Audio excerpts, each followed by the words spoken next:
छात्रों, BSc part first paper second अपन आज देख रहे हैं यहाँ पे। और इसके यूनिट फर्स्ट के अंदर जो टॉपिक है उस टॉपिक को अपन यहाँ आज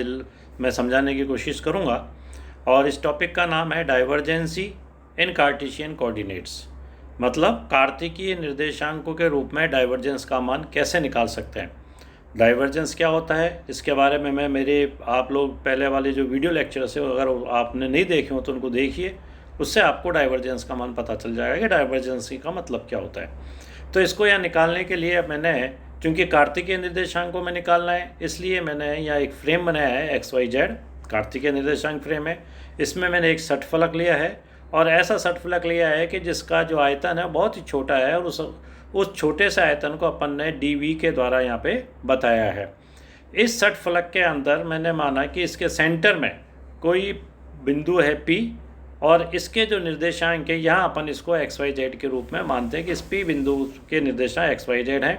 इसी बिंदु P पे कोई एक सदिश क्षेत्र है और उस सदिश क्षेत्र को वेक्टर A से अपन बता रहे हैं। सदिश क्षेत्र जो वेक्टर A है, चूँकि कार्तिकीय निर्देशांकों में देखा जाए तो उसके भी 3 घटक हो सकते हैं XY और Z दिशा के अंदर, इसलिए वेक्टर A को अपन I cap AX plus J cap AY plus K cap AZ के द्वारा अपन बता सकते हैं। अब इसके अंदर अपन करेंगे क्या, इसके अंदर फ्लक्स की गणना करेंगे कि नेट फ्लक्स कितना बाहर निकल रहा है और तीनों डायरेक्शनों से निकालने की कोशिश करेंगे। और फिर एक कंबाइंड फ्लक्स अपन देखेंगे कि इस पूरे एक बंद आयतन में से कितना फ्लक्स बाहर निकल सकता है और उस फ्लक्स की सहायता से जो रिजल्ट आएगा उससे अपन जो है डाइवर्जेंस का मान निकाल लेंगे कार्तिकीय निर्देशांकों के रूप में। अब देखिए इसको कैसे करते हैं अपन। इसको देखने के लिए सबसे पहले एक दिशा x दिशा में कंसिडर करता हूँ और x दिशा के अंदर अपन ये मान के चलते हैं कि स्मॉल डेल x दूरी पर ax में जो परिवर्तन है वो कितना होता है, माना कि अपन ने डेल ax होता है तो इकाई दूरी पर परिवर्तन del x upon del x के द्वारा बता सकते हैं अपन। और अब चूंकि P बिंदु सेंटर पे माना है अपन ने और इसकी जो लेंथ है x दिशा के अंदर किसकी, षटफलक की, वो dx है तो B बिंदु सेंटर पे है तो P बिंदु से राइट हैंड में dx/2 एक फलक आएगा और P बिंदु से लेफ्ट हैंड पे भी dx/2 दूरी पे एक फलक आएगा। तो इसलिए dx/2 दूरी पर जो फलक बैठा है अपने पास, जिसको अपन कह सकते हैं, उस फलक का मान लिख सकते हैं LQRM के रूप में। वो dx/2 दूरी पे बैठा है बिंदु P से,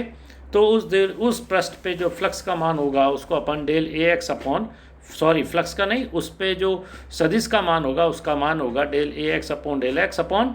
मल्टीप्लाई बाई dx/2। पृष्ठ LQRM पर सदिश क्षेत्र के x घटक का मान अगर निकालें टोटल अपन कुल, तो वो मान अपन समीकरण 1 के द्वारा बताया जाएगा। AX प्लस ऐड कर देंगे इसके अंदर और इसी प्रकार से माइनस dx/2 दूरी पे जो दूसरा पृष्ठ स्थित है x दिशा में ही KTSN, जिसको अपन ने इंडिकेट किया है, इस पर सदिश क्षेत्र के x घटक का मान अगर अपन निकालें तो वो मान होगा समीकरण 2 के द्वारा बताया जाएगा AX minus del x by upon del x2 multiply by dx/2 के द्वारा अपन जो है ना इसको बता सकते हैं। ये जो समीकरण 1 और 2 आई, इनकी सहायता से बच्चों अपन फ्लक्स की परिभाषा से x दिशा में निर्गत कुल फ्लक्स का मान अपन जो है निकाल के बता सकते हैं। और इसके लिए अपन ने यह लिखा है यहाँ पे कि x दिशा में पृष्ठ LQRM से निर्गत फ्लक्स माइनस पृष्ठ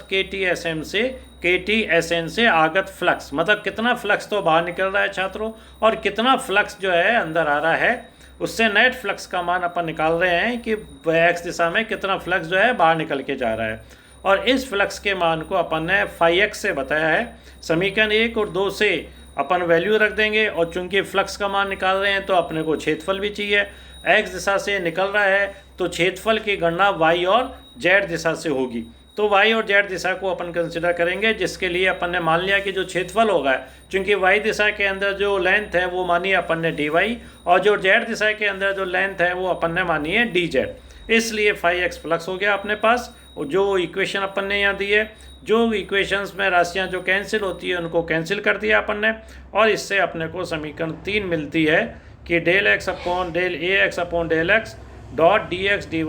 dz। इस तरह से अपने पास इसी प्रकार से जैसे x दिशा में निकाला है छात्रों, इसी प्रकार से अपन y दिशा में भी निकाल सकते हैं, जो कि समीकरण 4 के द्वारा बताया जाएगा। नेक्स्ट वाले पे देखें अपन। और इसी तरह से अपन जो है जेड दिशा में भी नेट फ्लक्स का मान निकाल सकते हैं, जो समीकरण 5 के द्वारा बताया जाएगा। यदि सट फलक के आयतन मान लिया अपन ने dx dy dz है, जिसको अपन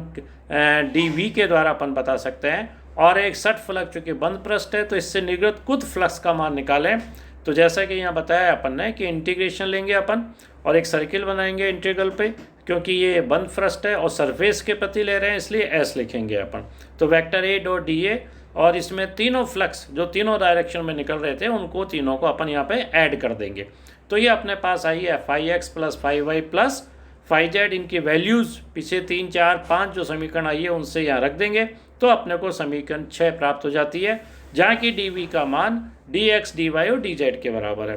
अब अपन चाहते हैं कि अपन जानते हैं कि डाइवर्जेंस की जो परिभाषा है वो समीकरण 7 के द्वारा बताई जाती है। समीकरण 6 में जो del x upon del x plus del a y upon del y plus del a z upon del z है, इसको अपन इस तरह से समीकरण 8 के द्वारा अपन इसको लिख सकते हैं। और ये मान वापस अगर अपन समीकरण 6 में से अपन देखें तो समीकरण 6 को अपन समीकरण 9 के रूप में लिख सकते हैं। समीकरण जो 7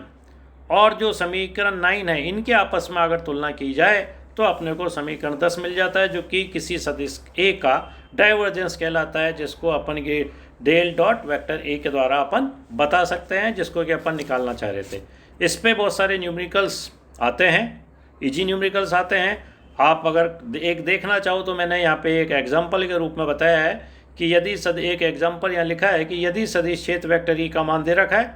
और किसी बिंदु 1 2 3 पर सदिश क्षेत्र के डाइवर्जेंस का मान अपने को निकालना है, तो इसके लिए अपन ने नीचे फार्मूला बनाया। डाइवर्जेंस ई को अपन समीकरण 10 के अनुसार फार्मूला लिख दिया अपन ने यहाँ पे, जहाँ वेक्टर ई का मान आई कैप ई एक्स प्लस जे कैप ई वाई प्लस के कैप ई जेड होगा। इसकी तुलना कर ली, ई एक्स की वैल्यू ऊपर से जो दे रखी है अपन ने, और इसी तरह ई वाई ई जेड की वैल्यूज़ रख दी, तो अपने पास इक्वेशन आ गई है। इसमें इस इक्वेशन जो आई अपने पास, इसमें बिंदु 1 2 3 का मान रखा, मतलब x की जगह 1, y की जगह 2 और z की जगह 3 रखा। तो अपन जानते हैं कि देखते हैं यहाँ पे कि डाइवर्जेंस वेक्टर ई का जो मान है वो 453 के बराबर आता है। तो इस तरह के एग्जाम्पल आते हैं, बड़े इजी एग्जाम्पल होते हैं, इसको आप कर सकते हो। और इसमें बुक्स के अंदर ही बहुत सारे एग्जाम्पल्स दे रखे हैं, आप उनको ट्राई कीजिए और उसको करने की कोशिश